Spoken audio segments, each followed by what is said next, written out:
Welcome back to तथास्तु वास्तु। तथास्तु वास्तु में आपका फिर से स्वागत है। तो आज हम बात करते हैं साउथ की एंट्रेंसेस के बारे में, S1 से लेके S8 तक, और देखते हैं कि इनका परिणाम क्या होता है। वैसे ये प्रचलित है कि साउथ में एंट्रेंस होना अच्छा नहीं होता, लेकिन आइए देखते हैं कि इनमें से S1 से S8 तक कौन कौन सी एंट्रेंसेस पॉजिटिव हैं और कौन कौन सी नेगेटिव हैं। जिस घर में S1 की एंट्रेंस होगी उस घर में बहुत ज़्यादा मानसिक तनाव होगा, डिप्रेशन। घर में रहने वाले डिप्रेशन में रहेंगे और आपस में झगड़े भी बहुत होंगे, विचारों में मतभेद होगा। और इसका एक विशेष लक्षण ये भी है कि घर में जो मेल चाइल्ड है, जो लड़का है, उससे रिलेशन अच्छे नहीं होंगे पेरेंट्स के, और इसकी वजह से वो फ्रस्ट्रेशन उसकी बढ़ेगी और वो जीवन में कुछ ज़्यादा कर नहीं पाएगा और गलत रास्ते पर चल पड़ेगा। ये एक विशेष लक्षण है S1 की एंट्रेंस का। अगर एंट्रेंस S2 में है और अगर आप नौकरी कर रहे हैं तो ये एंट्रेंस अच्छा है। आप किसी भी बड़ी कंपनी में नौकरी करते हैं, जॉब कर रहे हैं, तो ये एंट्रेंस उसके लिए अच्छा है कि आपका प्रमोशन होता रहेगा, सैलरी बढ़ती रहेगी हर साल, तो उसके लिए ये अच्छा एंट्रेंस है। लेकिन इस एंट्रेंस वाले घर में तनाव बहुत बढ़ जाता है, वो भी रिश्तेदारों के कारण। जो नज़दीकी रिश्तेदार होते हैं उनकी वजह से घर में बहुत तनाव पड़ जाता है। तो ये entrance not so good, not so bad, लेकिन अगर अवॉइड कर सकते हैं तो अवॉइड कर देना चाहिए। S3 ये एक बहुत अच्छा एंट्रेंस है, धन के लिए बहुत अच्छा है, लेकिन साथ ही इस घर में रहने वाले लोग थोड़े चालाक होते हैं। So they are not afraid to do any illegal work if they are getting good money. तो ऐसे घरों में रहने वाले को चाहिए कि डिसिप्लिन बना के रखना बहुत ज़रूरी है। तो ऐसे घरों में नॉर्थ ईस्ट को बैलेंस करना बहुत ज़रूरी होता है अगर S3 की एंट्रेंस होती, ताकि उनका दिमाग ठीक से चले। क्योंकि उनको ऐसे बहुत सारे ऑफर्स, ऐसे बहुत सारे प्रपोजल्स आते रहेंगे कि जिसमें इलीगल तरीके से मनी को बढ़ाया जाए या टैक्स की चोरी की जाए। ये S3 एंट्रेंस के प्रभाव हैं। S4 की एंट्रेंस साउथ की सबसे अच्छी एंट्रेंस मानी जाती है। ये एंट्रेंस धन के साथ कीर्ति, यश और सफलता को भी बढ़ाती है।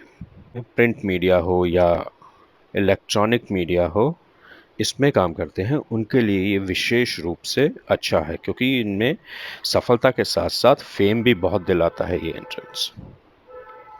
S5 ये एंट्रेंस में रहने वाले लोगों की उधार लेने की आदत हो जाती है। बिना वजह उधार लेने की आदत, प्रवृत्ति बढ़ जाती है, और साथ ही अगर जब उनके पास पैसा आता है उस उधार को ना चुकाने की, टाइम पर ना चुकाने की प्रवृत्ति भी बढ़ जाती है।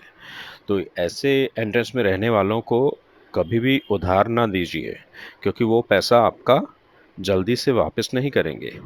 अगर उनके पास पैसा होगा भी तो भी वापस नहीं करेंगे। तो इस आदत की वजह से उन पर उधार दिन पर दिन बढ़ता जाता है। तो ये एंट्रेंस अच्छा नहीं है।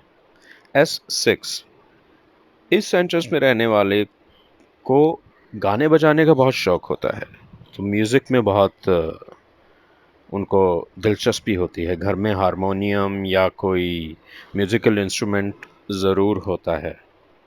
लेकिन यहाँ रहने वालों को जीवन में कम से कम 2 बार ऐसी गरीबी का सामना करना पड़ता है कि खाने के लिए भी कुछ नहीं होता और काफ़ी पॉवर्टी में जीवन व्यतीत होता है, काफ़ी अभाव में जीवन व्यतीत होता है। तो ये एंट्रेंस अच्छा नहीं है, बैलेंस करना चाहिए। ये एंट्रेंस में अगर है घर तो इसको बैलेंस करके ठीक किया जा सकता है। कोई भी एंट्रेंस हो उसको बैलेंस करके ठीक कर सकते हैं। S7, यहाँ रहने वाले लोग मेहनती बहुत होते हैं, बहुत ज्यादा मेहनत करते हैं, लेकिन उनकी मेहनत कभी भी रंग नहीं लाती। उनको जो पैसा मिलता है, जो वो धन कमाते हैं, वो कभी भी अपनी मेहनत से किया हुआ धन नहीं कमाते। वो मेहनत किसी और लाइन में करते हैं, किसी और दिशा में करते हैं, और धन कहीं और से आ रहा होता है। ऐसे लोगों में कुंठा बहुत बढ़ जाती है कि मेहनत का कोई फायदा नहीं है। धीरे धीरे उनकी जीवन शैली बदलने लगती है, नेगेटिव होने लगती है। ऐसे लोग मुस्कुराना भी छोड़ देते हैं। आप कभी भी ऐसे घरों में रहने वाले लोगों के चेहरे पे मुस्कान नहीं देखेंगे और हमेशा उदास रहते हैं। तो ये भी नेगेटिव एंट्रेंस है। एसेट, यहाँ पर रहने वाले लोग बहुत ही अभद्र भाषा का प्रयोग करते हैं, और इस घर में जो बच्चे पैदा होते हैं उनका जीवन बहुत मुश्किलों से में गुजरता है। और समाज में क्योंकि वो लोग ऐसे भाषा का प्रयोग करते हैं और ऐसे इनसेंसिटिव होते हैं, तो समाज में उनकी कोई रिस्पेक्ट नहीं होती और समाज से कटे कटे रहते हैं। और एक और बात है, जो ऐसी एंट्रेंसेस में रहता है, ऐसे घर की एंट्रेंस में रहता है, अगर वो घर चेंज करेगा तो भी उसको वही एंट्रेंस मिलती है। तो ये एक विशेष प्रकार का काइंड ऑफ कर्स है उनके ऊपर।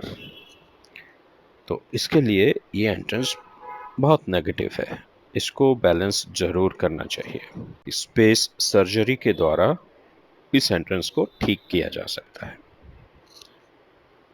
तो ये था साउथ के बारे में। तो हमने पाया कि साउथ में भी सभी एंट्रेंस खराब नहीं है, 2 से 3 एंट्रेंस तो अच्छी ही हैं। वेल्थ एंड फेम साउथ से ही आता है। तो आगे हम अब वेस्ट के बारे में, अगले वीडियोस में वेस्ट के बारे में बात करेंगे, वेस्ट की एंट्रेंस के बारे में बात करेंगे। अगर आपको मेरे वीडियोस पसंद आ रहे हैं तो आप इसे लाइक कर दीजिए और सब्सक्राइब कर लीजिए, क्योंकि आगे आगे बहुत से पिटारे खुलने वाले हैं जिससे आपका जीवन सरल हो सके। Thank you for watching. तथास्तु वास्तु।